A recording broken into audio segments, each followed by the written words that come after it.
کتابوں میں واقعہ لکھا ہے، ایک نوجوان تھا، اپنے شہر سے دوسرے شہر آیا ہوا تھا، نوکری کرتا تھا، کچھ کماتا تھا کہ گھر لے جاؤں گا، بچوں کا گزارا ہوگا۔ ایک دن وہ شکار کھیلنے کے لیے نکلا، اس نے جو تیر چلایا کسی پرندے پر تو تیر خطا ہو گیا اور وہ جا کے ایک عیسائی لڑکا کہیں کھیل رہا تھا، اس کے سر میں جا کے لگا اور لڑکے کی ڈیتھ ہو گئی۔ اب لڑکے والوں نے اس نوجوان کو پکڑ لیا کہ جس نے ہمارے بچے کو قتل کیا ہے، اس کے اوپر مقدمہ چلا۔ یہ نوجوان کہتا تھا کہ یہ قتل خطا ہے، مجھے اس کی دیت دے دینی چاہیے، میں نے ارادتاً قتل نہیں کیا۔ وہ عیسائی کہتے تھے ہمیں کیا پتا آپ سے غلطی سے ہوا ہے یا آپ نے جان بوجھ کے مارا ہے، آپ نے ہمارے بچے کو جان بوجھ کے مارا، ہم قصاص لیں گے، بندے کے بدلے بندہ، تم نے ہمارے بچے کو مارا، ہم تمہیں پھانسی پہ لٹکوائیں گے۔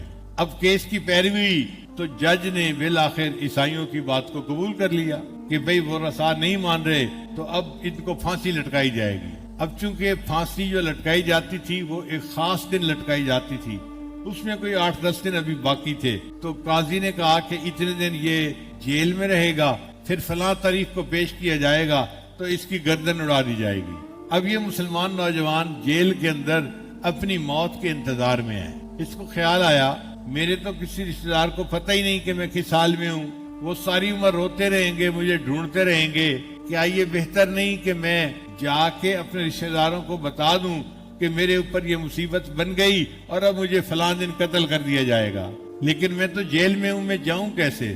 چنانچہ اس نے سوچا کہ جو جیلر ہے نا، جیل سپرنٹینڈنٹ، وہ عیسائی ہے، عیسائی مسلمان مل کے رہتے تھے، تو میں اس سے ریکویسٹ کر کے دیکھتا ہوں شاید وہ میری بات مان جائے۔ تو وہ نوجوان جیل سپرنٹینڈنٹ کے پاس گیا، اس سے کہا کہ میں مجرم ہوں، میرے اوپر حد قائم ہونی ہے، مگر اس میں ابھی 4-5 دن باقی ہیں، اگر آپ مجھے اجازت دیں اور مجھے آزاد کر دیں تو میں اپنے گھر چلا جاتا ہوں اور ان کو سارے احوال بتا کے پھر واپس آ جاؤں گا۔ جمعے کے دن جمعہ کی نماز کے بعد قاضی کی عدالت لگنی ہے، میں فجر میں ہی آ جاؤں گا اور میں مسلمان ہوں۔ اب اس نوجوان نے جب کہا نا کہ میں مسلمان ہوں اور میں آپ کے ساتھ یہ عہد کر رہا ہوں، وعدہ کر رہا ہوں کہ میں جمعہ کے دن آ جاؤں گا، تو عیسائی نے اس کے اوپر اعتماد کیا اور اپنی ذمہ داری پہ اس قاتل کو بری کر دیا، چھوڑ، قاتل چلا گیا۔ اللہ کی شان وہ جمعرات تک واپس نہیں آیا، جمعے کا دن آ گیا۔ اب جیل سپرنٹینڈنٹ پریشان ہے کہ اگر وہ نہ آیا تو میں قاضی کو کیا بتاؤں گا۔ اللہ کی شان دیکھیں جی، جمعہ کی نماز ہو گئی، اس کے بعد قاضی کی عدالت لگی۔ جب اس مجرم کا نام پکارا گیا کہ اس کو پیش کرو تو جیل سپرنٹینڈنٹ اس کی جگہ پر آیا، جی میں نے اپنی ذمہ داری پہ اس کو چھوڑ دیا تھا، اس نے کہا تھا میں آ جاؤں گا، ابھی تک واپس نہیں آیا۔ قاضی نے کہا اچھا، اگر وہ مجلس ختم ہونے تک واپس نہیں آیا، ہم اس کی جگہ تمہارا سر اتار دیں گے، بندے کے بدلے ہم نے بندے کو جو ہے نا وہ قتل کرنا ہے، تم نے کیوں چھوڑا اس کو؟ وہ تو نکل گیا، بھاگ گیا، اب اس کی جگہ تمہیں قتل کیا جائے گا۔ اب عیسائی پریشان، لڑکا بھی ہمارا مرا اور اب اس کے بدلے میں افسر بھی ہمارے کو قتل کیا جائے گا۔ خیر باقی مجرموں کو سزائیں مل رہی تھی اور پورا مجمع پیچھے کی طرف دیکھ رہا تھا کہ شاید وہ لڑکا آ جائے۔ اس نے کہا تھا میں مسلمان ہوں، میں آ جاؤں گا، اور مسلمان وعدے کے پکے ہوتے ہیں، کوئی مجبوری بن گئی ہوگی مگر وہ آئے گا ضرور۔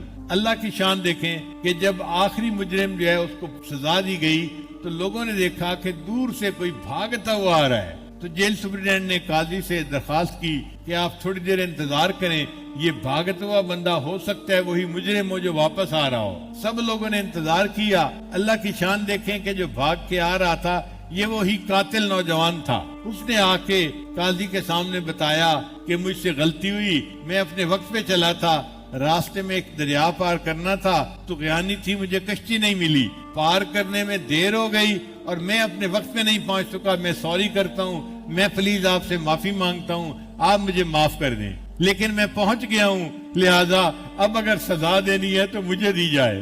جب نوجوان نے کہا کہ سزا دینی ہے تو مجھے دی جائے تو عیسائی جو ہے بچے کا والد، اس نے کہا کہ قاضی صاحب اس نے تو ایک بات کہی کہ میں سزا لینے کے لیے آ چکا ہوں، میں اب آپ کے سامنے 2 باتیں کرتا ہوں۔ قاضی نے کہا کیا 2 باتیں کرتے ہو؟ اس نے کہا 2 باتیں یہ کرتا ہوں، پہلا تو یہ کہ یہ میرے بچے کا قاتل ہے، میں اس کو قتل کی سزا معاف کرتا ہوں، اور دوسری بات یہ کرتا ہوں کہ میں کلمہ پڑھ کے مسلمان بھی ہوتا ہوں. یہ مسلمان اگر وعدے کے اتنے پابند ہیں تو پھر ہمیں بھی مسلمان بن کے ہی زندگی گزارنی چاہیے. تو بھئی ہم بھی اپنے آپ کو مسلمان سمجھتے رہتے ہیں, مانگے بھی صحیح اللہ سے کہ ہم نام کے تو مسلمان ہیں, اے اللہ ہمیں کام کا بھی مسلمان بنا دے. جب ہم کام کے مسلمان بن جائیں گے تو ہمارے اعضاء سارے کے سارے شریعت کے مطابق کام کرنا شروع کر دیں گے. اچھا دیکھیے, ہم اپنے آپ کو مسلمان کہتے ہیں, اب ذرا غور کریں کیا ہماری آنکھیں مسلمان ہیں؟ اگر آنکھیں مسلمان ہوتی تو غیر محرم کی طرف نہ اٹھتی, اگر زبان مسلمان ہوتی تو جھوٹ نہ بولتی, غیبت نہ کرتی, اگر جھوٹ بھی بولتی ہے غیبت بھی کرتی ہے تو ابھی زبان مسلمان نہیں بنی, اگر کان مسلمان ہوتے تو میوزک نہ سنتے, اگر گانے سنتے ہیں تو کان مسلمان نہیں بنے. نہ آنکھیں مسلمان, نہ زبان مسلمان, نہ کان مسلمان. ہم کس کو مسلمان کہتے ہیں کہ جی ہم مسلمان ہیں؟ مسلمانی کس چیز کا نام ہے؟ اس لیے شاعر نے کہا, خرد نے کہہ بھی دیا لا الہ تو کیا حاصل, دل و نگاہ مسلمان نہیں تو کچھ بھی نہیں.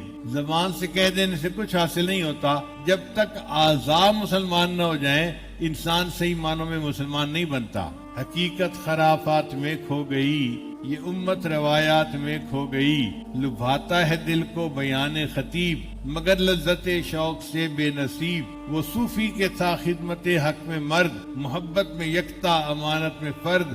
عجم کے خیالات میں کھو گیا, وہ سالک مقامات میں کھو گیا. بجھی عشق کی آگ اندھیر ہے, مسلمان نہیں راکھ کا ڈھیر ہے. آج کا مسلمان یہ راکھ کا ڈھیر بنا ہوا ہے, اس کے اندر وہ حرارت ہے ہی نہیں جو اللہ کی محبت کی ہوا کرتی تھی. تو ہم نام کے مسلمان رہ گئے, مسلمانی کی حقیقت ہمارے اندر سے نکل چکی. اس لیے ہمیں نئے سرے سے مسلمان بننے کی ضرورت ہے اور احکام اسلام پر عمل کرنے کی ضرورت ہے.